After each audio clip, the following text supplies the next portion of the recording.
Once upon a time, in a small village by the river, there were two sisters, Nkechi and Nnenna. Both of them had lost their parents at a young age. Nkechi, the elder sister, promised to care for Nnenna no matter what. Every morning, Nkechi woke up early to fetch water from the river, while Nnenna, just a little girl, stayed at home and waited for her sister. Nkechi worked hard to make sure Nnenna went to the best school in the village. She sold firewood, worked as a trader, and did everything she could to make sure Nnenna had a good life. "Don't worry, Nnenna," Nkechi would say. "One day, we will be happy, and you'll become someone great." Nnenna always smiled and hugged her sister tightly. "Thank you, Nkechi. I will make you proud." Nkechi's hard work paid off. Nnenna was doing well in school and always came home excited, telling stories about what she learned. Nkechi's heart swelled with pride. But one evening, when Nkechi returned from the market, she noticed something strange. Nnenna was lying in bed, pale and weak. "Why are you like this, Nnenna?" Nkechi asked, rushing to her side. Nnenna slowly turned her head and whispered, "Nkechi, there is something I need to tell you." And that's where the mystery began. What had Nnenna been hiding all this time? The next morning, Nkechi woke up with a heavy heart. Nnenna's words from last night haunted her.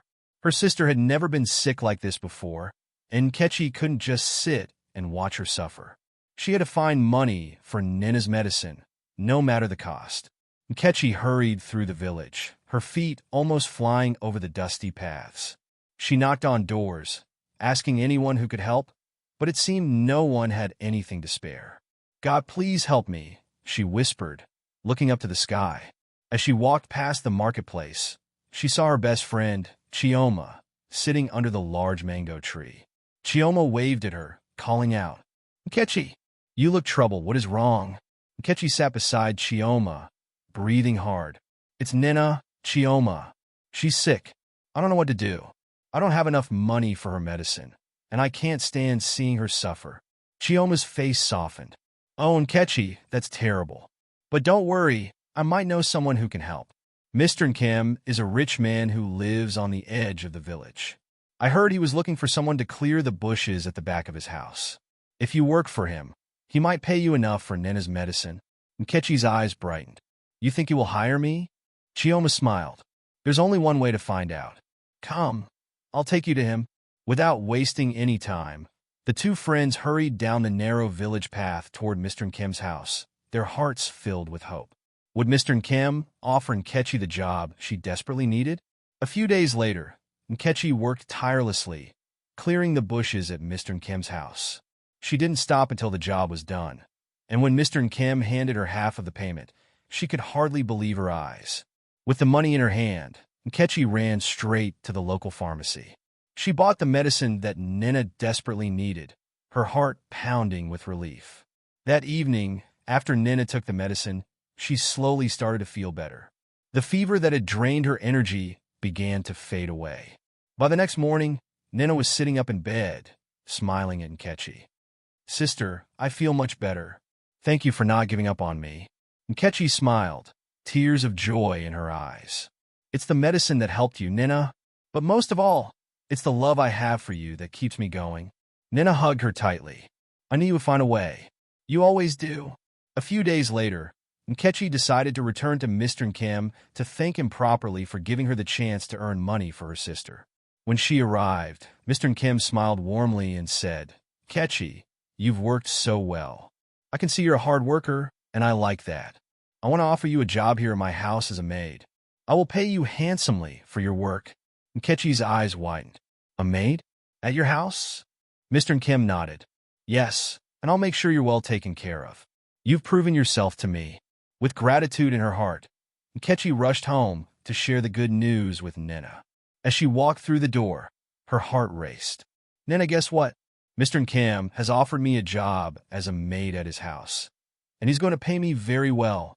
Nnenna's eyes sparkled. "That's amazing, Nkechi. This is the good fortune we've been waiting for." But little did they know, this was only the beginning of a journey that would change everything. A week after Nnenna's recovery, things began to settle back to normal. Nkechi was busy with her new job, and Nnenna, filled with gratitude, decided to give her sister some money to help with her school fees. Nkechi, I want you to use this for your studies, Nnenna said as she handed her sister the small bundle of cash. Please don't ever stop studying. Focus on your education and don't fall in with any bad people. Nkechi smiled at her sister's words. Thank you, Nnenna. You've been my strength. I promise I'll stay focused and make sure we both have a bright future. With those words, Nnenna left for the university, ready to return to her studies.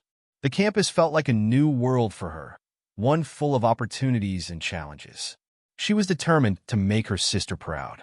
As Nnenna walked through the bustling campus, she noticed a familiar figure sitting alone under a tree. It was Nnenna, a senior from her department, looking deep in thought. Nnenna hesitated for a moment, but then decided to approach him. Good afternoon, Nnenna. She greeted him warmly. Nnenna looked up and smiled. Oh, hey, Nnenna. How are you? I'm fine, she replied, sitting beside him. I was just wondering how the lectures have been. I missed a few days last week. Nnenna nodded, a slight frown crossing his face. It's been okay, but honestly, I have a lot on my mind these days. There are some things I need to sort out at home. Family issues. But I'll think about it. I know you've been trying to catch up on everything. Nnenna felt a little nervous, but still managed to smile. I understand. You have your priorities, Nnenna. I hope everything gets better. Nnenna gave her a reassuring smile. Thanks, Nnenna. I'll let you know what I decide. Nnenna nodded and stood up, feeling a strange mix of emotions as she turned to leave. Take care, Nnenna, she called over her shoulder, walking away with a heart full of questions. What was Nnenna thinking? Would he take the chance she was offering? Later that day, as Nnenna sat alone in the classroom, lost in thought, her mind kept going back to her conversation with Nnenna. The way he had looked at her, his words, and the uncertainty in his voice made her heart ache. Why hadn't he given her a clear answer? As she sat there, deep in her thoughts, Nnenna's friend Ibube entered the classroom. She spotted Nnenna, her face looking downcast, and immediately walked over to her. Hey, Nnenna, why are you sitting here all by yourself looking so gloomy? Ibube asked, sitting beside her. Nnenna sighed deeply and looked up at Ibube. It's about Nnenna, she said softly. I told him how I felt about him yesterday, but he said he needed to think about it. I don't understand. Why wouldn't he just say yes or no? Ibube frowned, trying to think of the right words to say. Don't worry about it, Nnenna, she said, putting a hand on her friend's shoulder. Sometimes guys take time to think about things, but that doesn't mean you should be sad about it. Focus on your education. That's what matters most right now. Nnenna looked at her friend, trying to take in her words. I guess you're right, Ibube. I shouldn't waste time worrying about Nnenna. I need to stay focused on my studies and make sure I'm not distracted. Ibube smiled warmly. Exactly. And remember, you've got a bright future ahead of you. Everything else will fall into place. Nnenna smiled, feeling comforted by Ibube's words. She nodded, wiping away the sadness in her heart. Thank you, Ibube. I needed to hear that. As Ibube walked away, Nnenna sat back in her seat, determined to move forward and put her energy into what mattered. But deep inside, her thoughts still lingered on Nnenna, wondering what he would decide. While Nkechi was working in Mr. Nkem's house, cleaning the rooms and preparing a delicious meal, Mr. Nkem casually mentioned that his son, Nnenna, would be coming home today from the university. Make sure everything is ready, Nkechi, Mr. Nkem instructed as he sat at his desk. I expect Nnenna to arrive soon. He's been away for a while, and I want him to feel at home. Nkechi nodded, focusing on her task as she prepared oha soup and fufu, the local delicacy she knew Nnenna would enjoy. She worked diligently, wanting to impress her employer's son. About 30 minutes later, the doorbell rang. Nkechi quickly wiped her hands on her apron and hurried to the door. When she opened it, she froze. Standing in front of her was a tall, undeniably handsome young man. His smile was warm, and his eyes sparkled with kindness. It was Nnenna. Good afternoon, Nkechi. Nnenna greeted her politely in English, while his father greeted him in Igbo, smiling broadly. Ah, Nnenna, welcome home, Mr. Nkem said, his voice filled with pride. They all sat down for the meal, but suddenly, Nnenna's mood changed when Mr. Nkem reminded him of his mother's death remembrance. which would take place the following day. Nnenna stood up, visibly angry, and left the table in frustration. Nkechi was puzzled by his reaction, and Mr. Nkem sighed tiredly, rubbing his temples. That evening, after Nkechi finished her work at Mr. Nkem's house, she returned home to find Nnenna sitting quietly, lost in thought. "Nkechi!" Nnenna exclaimed as she suddenly remembered something. "Tomorrow is our late parents' remembrance." Nkechi smiled softly and nodded. "Yes, Nnenna, I remember. I was just thinking about that too."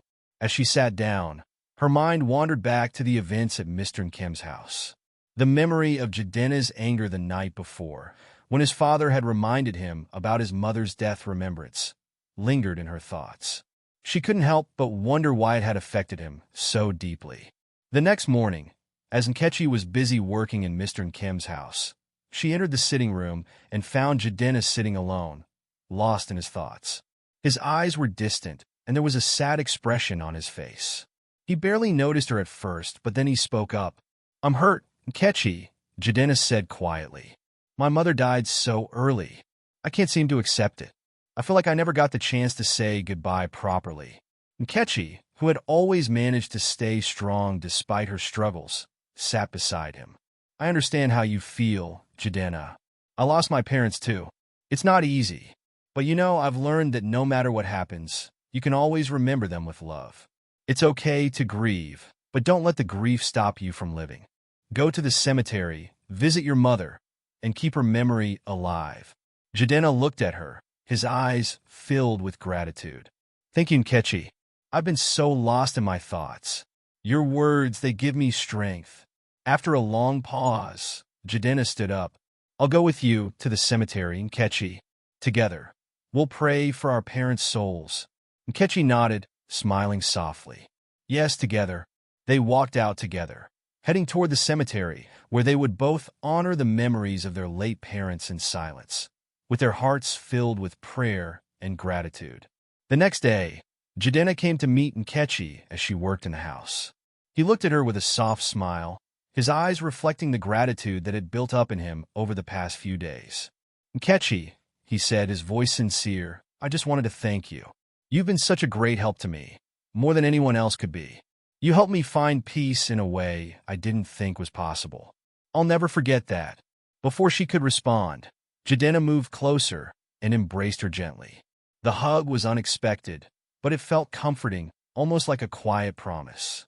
Nkechi stood still, her heart racing as the warmth of his touch sent an unspoken connection flowing between them. It was a moment that felt surreal, as if time had paused around them, allowing their emotions to speak for them. The days that followed felt different. There was an undeniable closeness between them, one that was hard to ignore. They spent more time together, talking about their pasts, their dreams, and their quiet hopes for the future. Slowly, Nkechi found herself drawn to Nnenna in a way she hadn't anticipated. The feeling she had tried to suppress bloomed into something she couldn't deny. One evening, after a long conversation about life and love, Nkechi looked into Nnenna's eyes and, in a soft voice, whispered, "Nnenna, I think I've fallen for you." Nnenna looked at her, his eyes reflecting the same emotions. He stepped closer, his voice barely above a whisper. "I feel the same way, Nkechi, but we have to be careful. Let's keep this a secret for now, from both our families." Nkechi nodded, a sense of relief washing over her, mixed with excitement.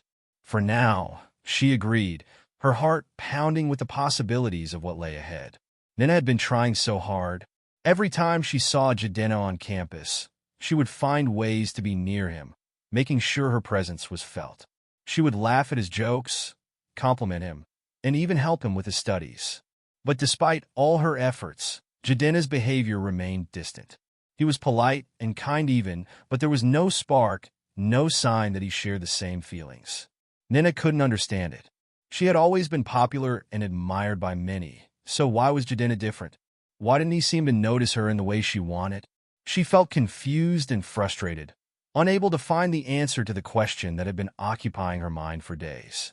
One afternoon, after a particularly difficult class, Nnenna met her friend Abube at the university gate. Abube looked at her with a knowing smile, sensing that something was wrong.